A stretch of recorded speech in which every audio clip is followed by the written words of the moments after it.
name is Bond. Bond. Bond. Bond. Bond. Bond. James Bond.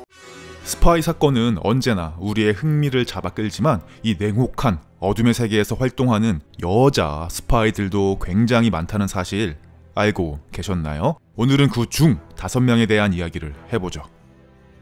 네덜란드의 몰락한 사업가 집안에서 자란 마타하리는 당시 네덜란드의 식민지였던 인도네시아에서 주둔하고 있는 군인과 결혼해서 2명의 자식까지 낳았지만 이혼 후 생계를 위해 프랑스로 건너와 무희로 활동합니다. 그녀의 본명은 마가레타 젤러였습니다. 하지만 동양인같이 생긴 외모와 180cm에 달하는 늘씬한 키로 벨리 댄스를 선보이면서 프랑스 사교계에서 큰 인기를 끌게 되자 이름을 마타하리로 바꾸게 됩니다. 마타하리는 말레이어로 새벽의 눈동자라는 뜻이죠. 국적을 가리지 않고 유럽 상류층들을 유혹하던 마타하리는 1차 세계대전 직전에는 프랑스의 적국이었던 독일에 거주하고 있었습니다. 그 전부터 마타하리의 간첩 행동을 의심하고 있던 영국과 프랑스는 그녀의 행동을 예의주시하고 있었는데요. 1차 대전 발발 직후 무리하게 독일에서 프랑스로 돌아오려고 하자 정부 당국은 독일의 스파이 혐의로 그녀를 붙잡아서 신문하게 되고 독일의 정보를 제공하겠다는 조건을 달아서 그녀를 놓아줍니다. 이렇게 프랑스의 스파이가 된 마타하리는 독일군 장교를 유혹하기 위해 스페인으로 향합니다. 하지만 이를 눈치채고 있던 독일은 자신들을 위해 첩보 활동을 하던 암호명 H21에 대한 정보를 일부러 프랑스에 흘리게 되는데요. 이 암호명 H21이 바로 마타하리였습니다. 이런 사실을 까맣게 모른 채 다시 프랑스로 돌아온 마타하리는 이중간첩죄로 붙잡혀서 사형을 선고받고 총살당합니다. 현재까지도 그녀의 이중간첩 행위에 대한 진실 공방이 이어지고 있습니다. 함락된 조국에서 적군의 장교와 사랑에 빠진 여인이 있었습니다. 그녀의 이름은 바로 코코 샤넬. 네, 바로 그 세계적인 명품 브랜드인 샤넬의 창업자 카브리엘 코코 샤넬입니다.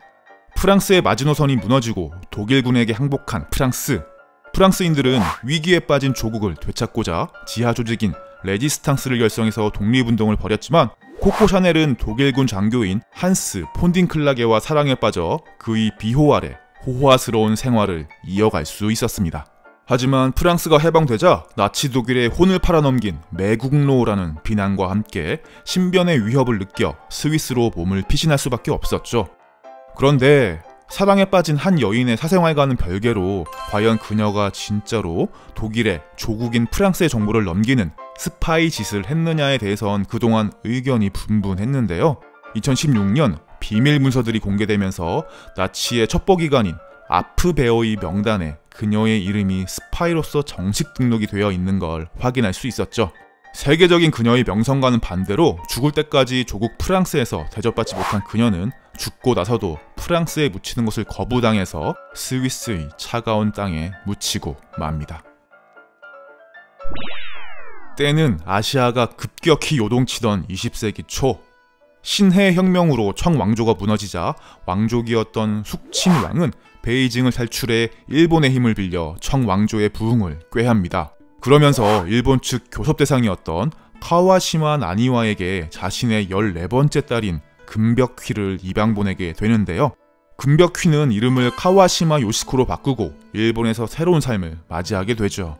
희한하게도 남장을 하는 버릇을 가지고 있던 카와시마 요시코는 1930년 상하이에서 일본의 외교관이자 정보요원이었던 타나카 류키치와 만나 사랑에 빠지면서 본격적인 일본의 스파이 역할을 맡게 됩니다. 알려진 바로는 만주국 건국의 촉발제가 되었던 상하이 사변의 배후에 그녀가 있었다고도 하고 순원의 장남인 순커를 유혹해 고급 정보를 빼내기도 했다고 전해집니다.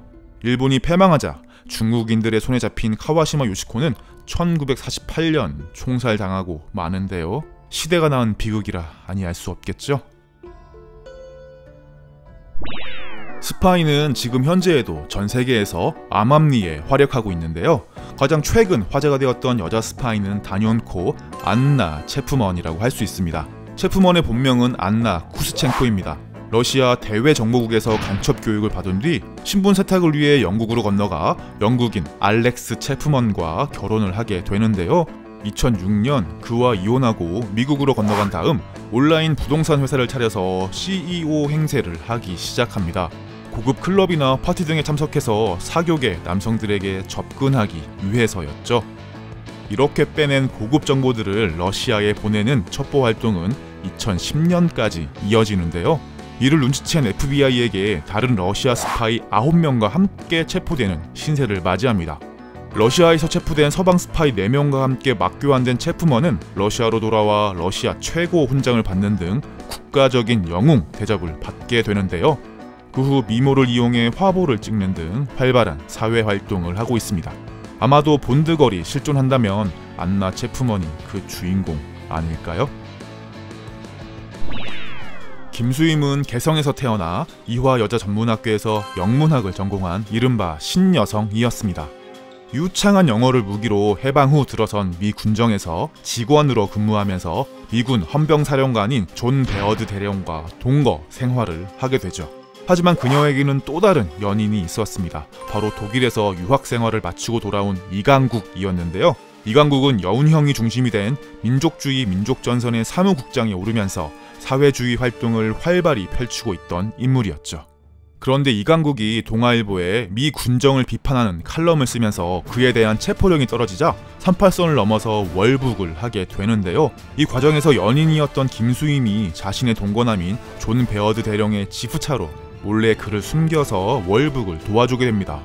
도망친 이강국은 김일성 정권 하의 초대 외무상에 오르게 되면서 본격적으로 대남 공작 활동을 펼치는데, 이 과정에서 김수임은 자신의 집을 비밀 거점으로 하는 연락책을 맡게 됩니다. 하지만 그녀의 이러한 간첩 활동은 오래가지 못하고 1950년에 당국에 체포된 뒤 총살 당하고 말죠. 그러나 최근 기밀 해제된 미국의 비밀 문서들에서 이강국이 사실은 미국 CIA의 요원인 것으로 밝혀져 충격을 주었는데요. 실제로 이강국은 한국 전쟁이 끝난 뒤 북한에서 미국 간첩 혐의로 사형을 당하죠. 그렇다면 김수임은 정말로 간첩 행위를 한 것이었을까요? 아니면 당국의 고문 끝에 거짓 자백을 뱉어내고 억울하게 죽은 것일까요? 오늘도 재밌는 시청 하셨나요? 사실은 흥미로운 여간첩 사건이 더 많이 있지만 이분들의 인생사를 이 짧은 영상 안에 다 담기가 힘들어서 5명으로 추려보았습니다. 여러분들이 따봉을 열심히 눌러주시면 언젠간 2탄도 나오겠죠? 좋아요와 구독하기 부탁드릴게요. 안녕.